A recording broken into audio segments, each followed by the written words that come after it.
Hello, podcast fam. I am thrilled to share some exciting news. My book, So Grow Lead, is officially live on Amazon. This book is more than just my story of starting a nonprofit and building a peanut butter factory in Malawi. So trust me, the ups and downs of that journey are worth the read. It's also packed with practical strategies to help nonprofit leaders like you tackle challenges with clarity, courage, and a whole lot of heart. If you've ever wondered how to turn your vision into reality, navigate the inevitable hurdles, and build something meaningful, whether in your organization or in your own life, this book is for you. I'd be so grateful for your support in spreading the word. Grab your copy of So Grow Lead in the show notes and on Amazon today. Let's keep sowing seeds of impact together.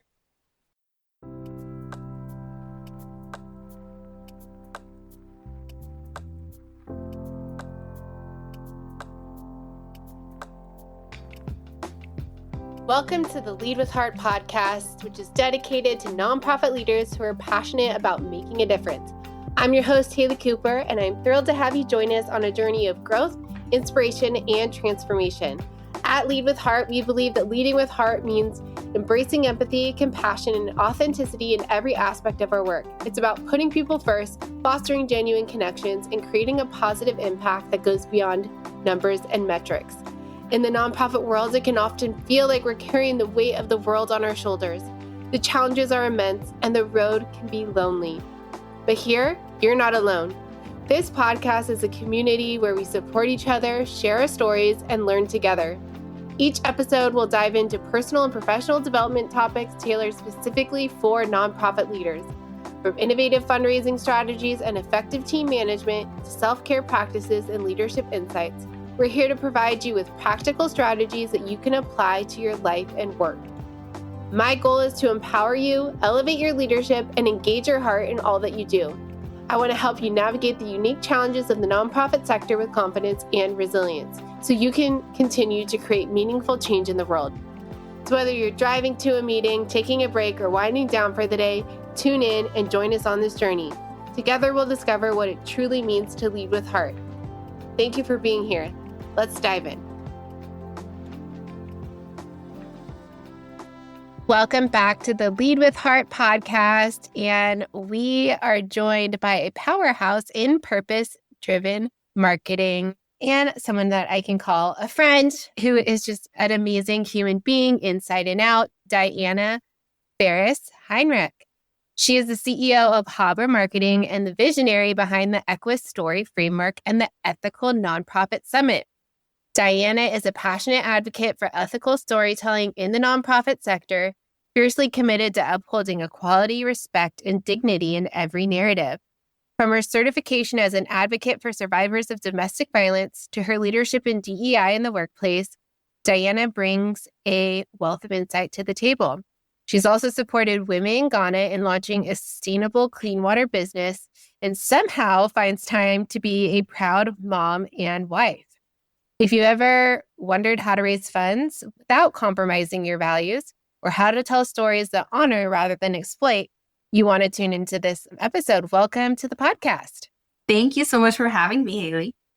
Well, let's just start from the beginning. I would love to hear your story and share it with the listeners how you came to start Habrá Marketing and the Ethical Story Framework.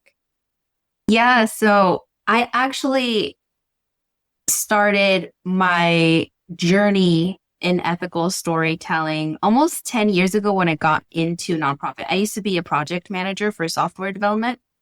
And when I went to Ghana and came back, I realized I need to do more work like this.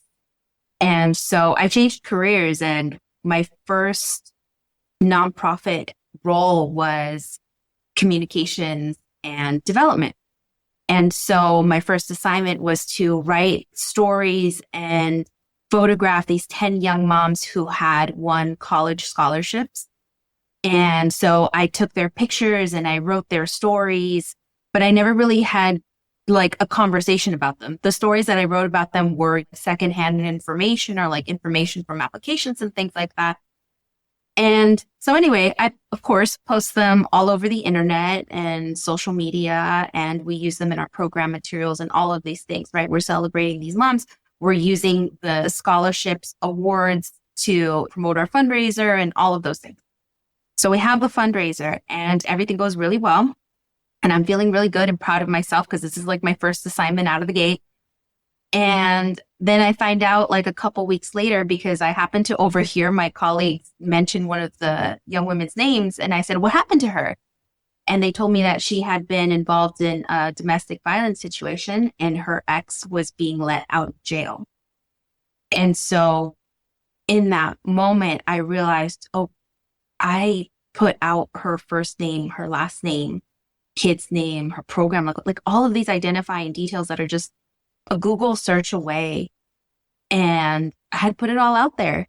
And so I knew in that moment, like I had to go and take it down. So I sat back at my computer and I took down what I could. And I went back through social media posts and I took down what I could. And, you know, suddenly things started to make sense of like why this was the one young woman that I couldn't get a hold of to schedule a photo session with her. And I realized there's got to be a better way to do this, because had I known that she was in that situation, I would have never published any of her information. And that really was the catalyst for me to try and figure this all out.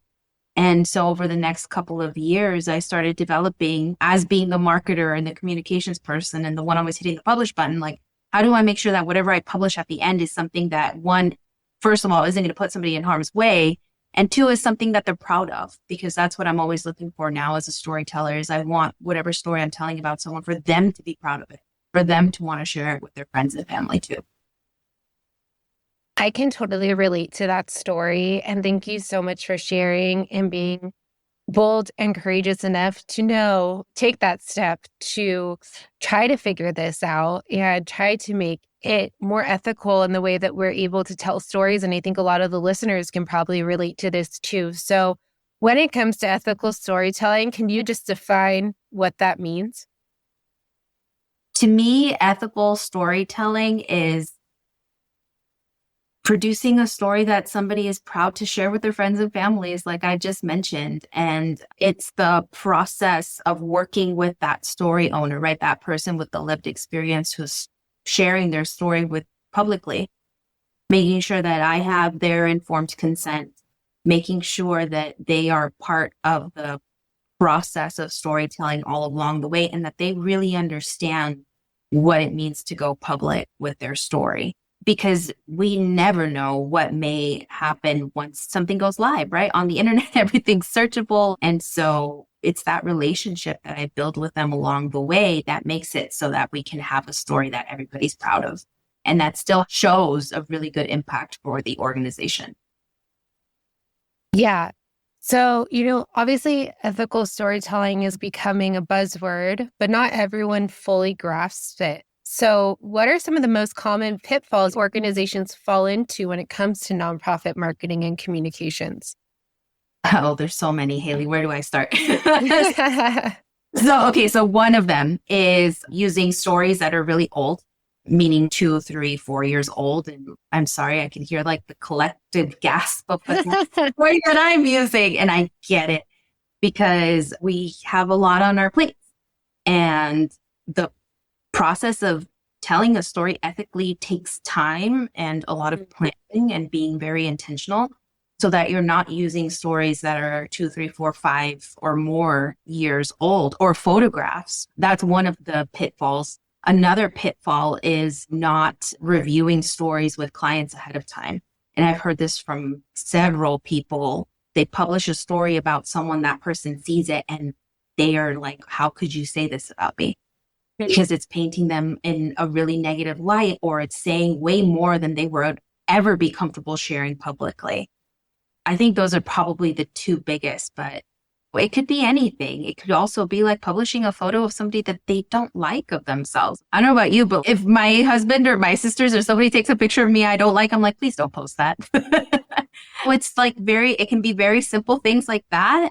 Or it can be major things where you never know what's going on in somebody's background. So if you haven't talked to them and gotten their informed consent, they could be in that same situation like that young woman that I mentioned earlier. Yeah, and I think like telling the whole story because you're putting it on the internet and people are going to make snap judgments about who you are as a person. And you have to be able to tell it in a light that brings hope and joyfulness and paints the reality. But I think we have such a powerful opportunity to tell a story in a certain way. And that starts with getting the informed consent of the person and making sure that it's in their voice and they have the control over how that is told. And I think a lot of nonprofits, just to start like with the basics, like struggle just in general to get stories. Mm-hmm. A lot of the nonprofits I worked for, that has been like, how do we store stories? How do we collect stories? Are there platforms for like, how do we tell these stories? Like just when it comes to basics, like what is the first step that a listener can take to even start approaching this topic of gathering stories? Yeah. So here's my recommendation. I got really good at storytelling on a very consistent basis. I was publishing one new story every single month. But I was able to do that because I built a storytelling cadence where I involved everyone at the organization, meaning the program staff were involved. I had them on a schedule for each different program. Hey, it's going to be your turn in this month. Oh, it's going to be your turn this month. It's going to be your turn this month. And so they knew when their story was due, so we were working on it weeks or not months ahead of time because it takes time, right? To make sure that you can identify someone who's willing to share their story publicly, that you take your time and give them the informed consent. So that's really what the EQUAstory framework is all about, is following 4 steps, a process to make sure that you are going to end up with a story that you can publish and use for a while, 6 months, a year, and then check back in with the client to say, hey, can I continue to use your story? Has anything changed? Do we need to update it, etc.? And that's really what I would say is you've got to have a process in place and a plan so that you can always be story gathering, right? Yeah, and I think it's like a mindset shift too, right? Like we're experiencing these stories every single day. And one of the questions I like to ask my program people was like, what's one story that you heard today that you can't get off your mind? And obviously then asking permission to be able to dive deeper into that story. But just changing the mindset of we're hearing stories every day and we just have to get curious, whether it's a donor or a volunteer or someone that we're serving, getting curious about people's stories because everyone has one to tell, whether they want to tell it or not. Exactly. And that I love the point that you just made about whether it's volunteers or donors or staff. I think that's another pitfall that people fall into is, it has to be a story about the community that we're working with, someone from the community that we're working with. But you're also working with donors. You're also working with volunteers, or there might be staff members that are willing to share stories. Just be careful with that because you don't want it to feel, you don't want anybody to feel obligated to tell on behalf of the organization. But there's lots of people who are willing to share their story if you, like you said, keep your ears open, get curious, and dive deeper. Take some time to do the investigation and find out if that's a story that somebody is willing to share. Definitely. And before we dive into the 4 key areas of the EQUAstory framework, I have a question for you. So, you mentioned like the person should have understanding of what it means to go public. And recently I shared a very personal story, and obviously I had the autonomy to share it. And I, by my own willpower, decided to speak up about this certain thing. But afterwards, like I totally had a vulnerability hangover and I wanted to take a nap. And I was like, why did I share this? You just ask all of the questions. And I think it's so important for people to understand it takes an emotional toll to share the story, right? So how do you go about, let's say someone understands what it means to go public, it goes public, and then they automatically are like, I don't want this out there anymore. Like, how does an organization manage that process? To put it very simply, take down the story. Yeah. And it sucks to say it because we put a lot of time and effort into the stories that we publish, right? And we need them for whatever reason, for whatever fundraiser or campaign or whatever we're doing. But somebody's situation can change instantly, or they may have a vulnerability hangover, like, like Haley quoting that, and that's why with the framework and with working with the story owner every step along the way, you're much more likely to end up with a story that they are comfortable sharing. And you're going to reduce the risk that once you've published it, they change their mind because they've been a co-creator in the process of doing that. Yeah, that makes sense. And there's an organization here my colleague Wendy serves on the board as, and they started putting in like really nice offices or like areas in jails. I'm probably getting this wrong, but mostly right, for people who have experienced human trafficking. To put them, and they put like couches and things to make them more comfortable to be able to tell their story so that they're not viewed as perpetrators, but more so as victims and survivors of human trafficking. And they feel comfortable sharing their story because it's not just like white walls and a desk, right? Like you think of like in an interrogation room, because it's not an interrogation. It's making them feel comfortable sharing. So how do you approach inviting people in? What kind of environment are you creating to allow people to feel psychologically safe and also have that trauma-informed approach that these are hard stories, they're real lived experiences that people have been through so that people feel comfortable sharing? Yeah. Haley, is it okay if we get into the EQUAstory Framework?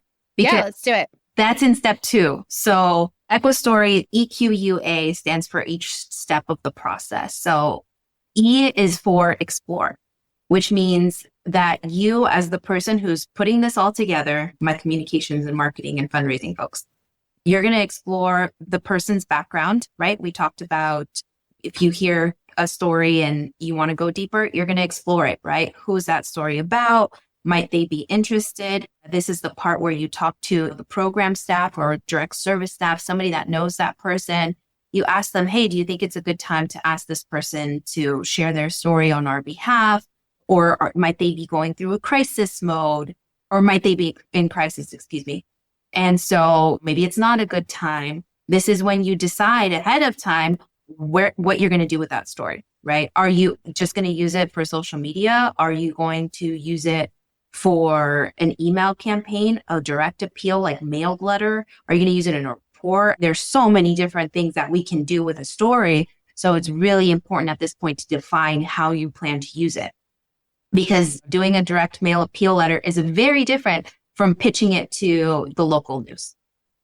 And then the second step is to queue for question. And this encompasses that whole interview process, that questioning process of, am I creating a space that is psychologically safe or as psychologically safe as it can be, which kind of gets down into the details of being in the moment with someone.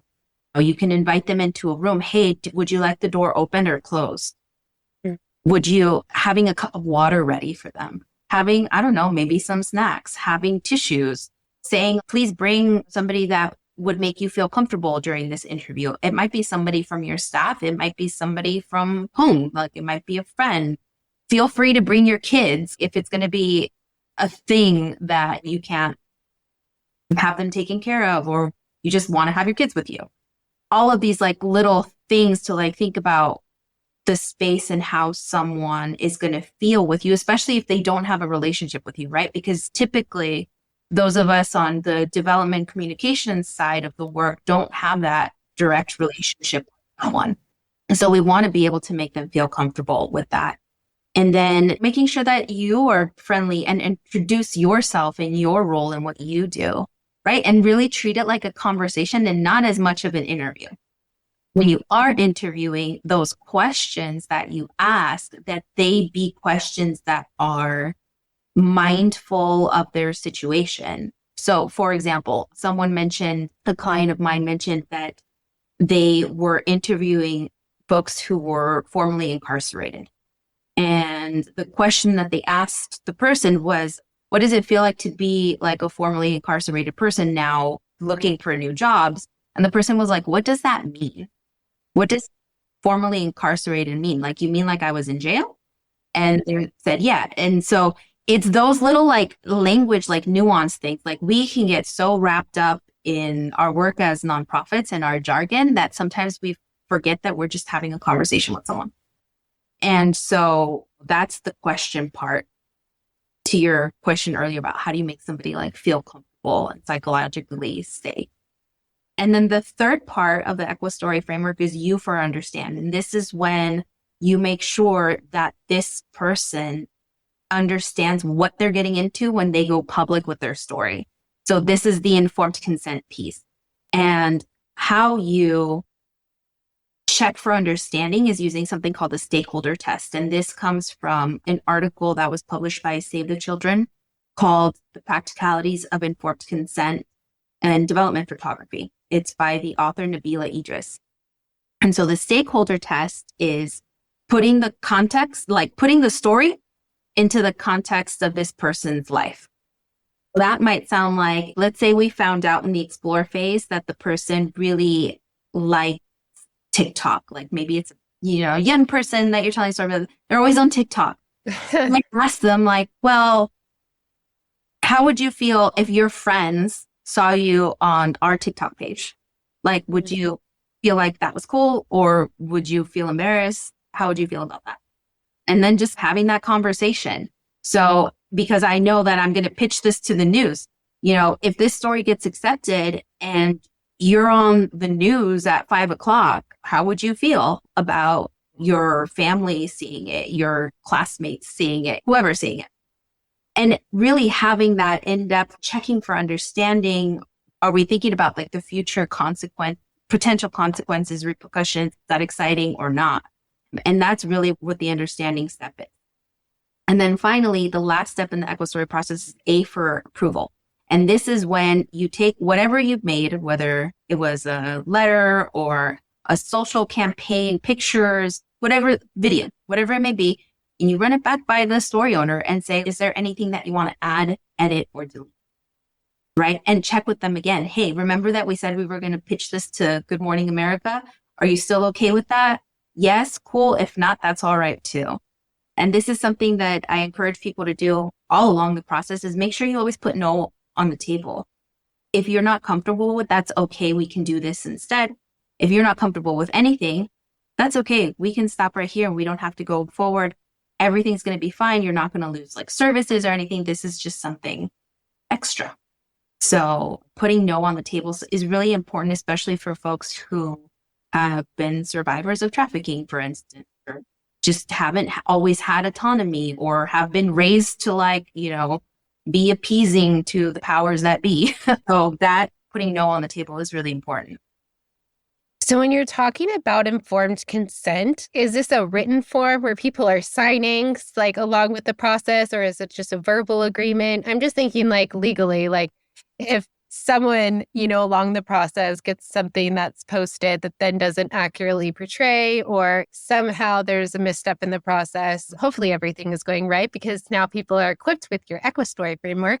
What does that look like in terms of informed consent? Is it written? Is it verbal? Is it both? How are you actually making sure that people completely understand what the ramifications could be of posting their story, but what also the benefits and rewards could be? Mm-hmm. No, it's a great question. So remember this, and this comes from the practicalities of informed consent, that informed consent is a process, not a form. Forms are helpful, but they're not everything. So most of the time, what we have as organizations is like media release clauses. Yeah. Which basically, and everybody signs these like all of the time, right? And it basically says, I give this organization license to use my picture and my story and my XYZ forever in perpetuity. And I don't expect any compensation, yada, yada, yada. Yeah. But that is very different from practicing informed consent, which is about the conversation, about I'm going to use this picture. I'm going to say these words. I'm going to put it in LinkedIn or whatever. I'm going to put it in XYZ place. And making sure that you're walking through that publication with that person and what it's going to mean on the other side. Forms help. They helped me. I used to have a form where I would put down essentially like all the different social media platforms that I might post it on, I would even have a checkbox for, can I share this with funders? Can I share this in the annual report? All of those different little things. So I wouldn't forget anything. I might not use a story for all of those things, but I didn't want to forget anything. And so that's where the form was helpful as like a reminder and a tool, but not the end all be all, right? Informed consent is a process. It's a conversation more than any. Yeah. And earlier you were talking about not using stories from 3 to 5 years ago. But I also was talking with a colleague who said that this organization was using a certain story kind of as the token and didn't really have other stories. And she spoke up and said, we can't just utilize this person as like the picture perfect image of our mission. So when it comes to stories, how do you know if you've focused on one story for too long, or how do you diversify the stories that you're telling? I would say if you haven't gone back to speak with that person and you're still using that story, you've probably used it too long. So I know organizations that follow up with their clients and essentially revisit stories with updates about that person. That's something that I used to do. I worked at one organization for 5 years. I met some of the young women like very early on, and then they went on to do amazing things. And so I would check in with them when their kid finally dropped the pacifier. That was a win. When their kid got enrolled in school, that was a win. When they themselves graduated high school, that was a win. When they got their AA, that was a win. And so I built this relationship with them over time so that anytime there was like a milestone or something, we could write a new story. We can write an update. And really, actually, I loved doing that because it also brought along all the donors. This isn't like a one size fits all. This isn't a one win and we're done. We are building relationships with our community. And the way to show that is to have that relationship with them to revisit the story. So when the approve step of EQUAstory, it's also important to make sure that person, the story owner, has the contact information of someone at the organization in case they change their mind. Hey, they're totally good, 100%, publish my story. In 6 months, something may have happened. Then they need to be able to contact team to take down the story from wherever they can. Because once it's out there, it's out there. But if you've followed the steps and you've had the conversation along the way, like that's understood, that you get to that understanding where once we publish something on the internet, like it's out there. Even if we take it down, and even if we do take it down, like sometimes, like you were saying earlier, the emotional toll is still present, even if it has come down off the internet.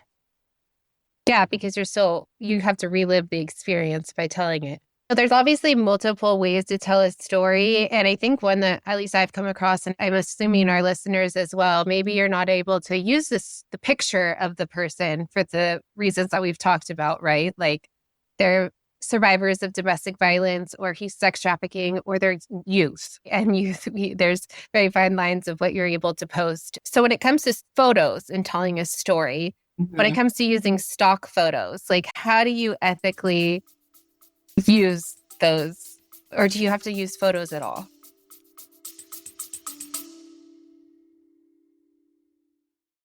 Imagine a fundraising partner that not only helps you raise more money, but also supports you in retaining your donors.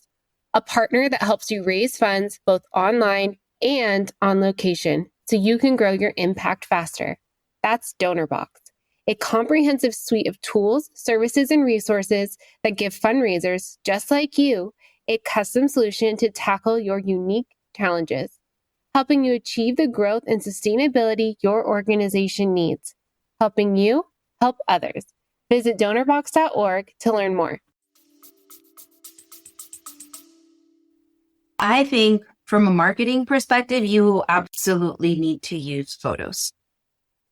It is what drives the internet, right? Yeah. We're visual people. It's the thing that's going to catch someone right away. But you can be selective about what kind of photos you use. So if we are, for instance, talking about sex trafficking, it's very different to use a photo of someone in chains versus using a photo of someone's hand being held. those are two totally different stories. So what story are you trying to tell with that photo? And in the, I don't know, like the logistical, tactical thing, to the question about, is it ethical to use a stock photo? Yeah, it's ethical, I think. Well, the content of the photo matters, like I said.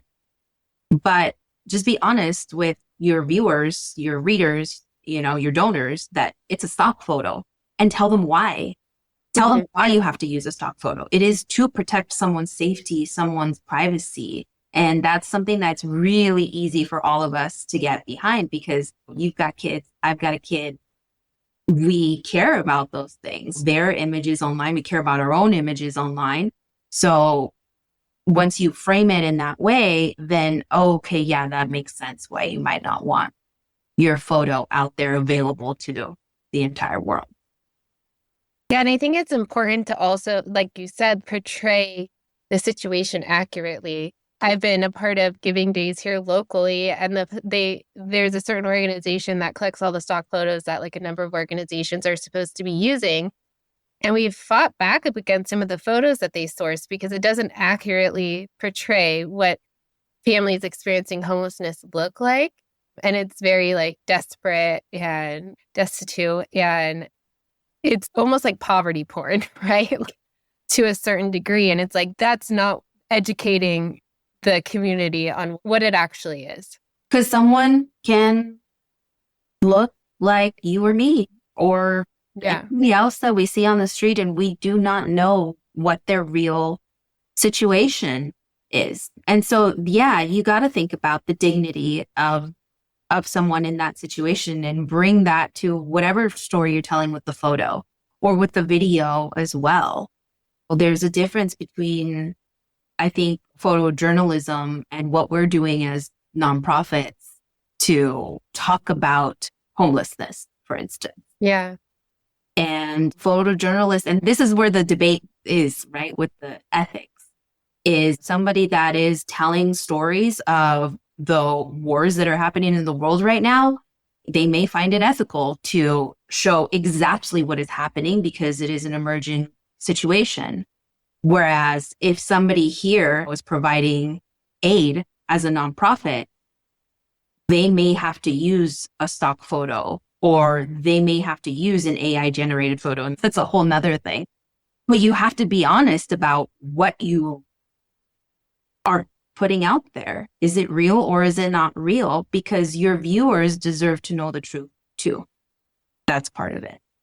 Yeah. And that with the dignity piece, that's always how I won over my program team, because they were like, you're just a fundraiser and you want stories for the donors. And I was like, honestly, I don't care. Sorry to any donors listening. I don't care what the donors want. I care about the dignity and the confidentiality of the community.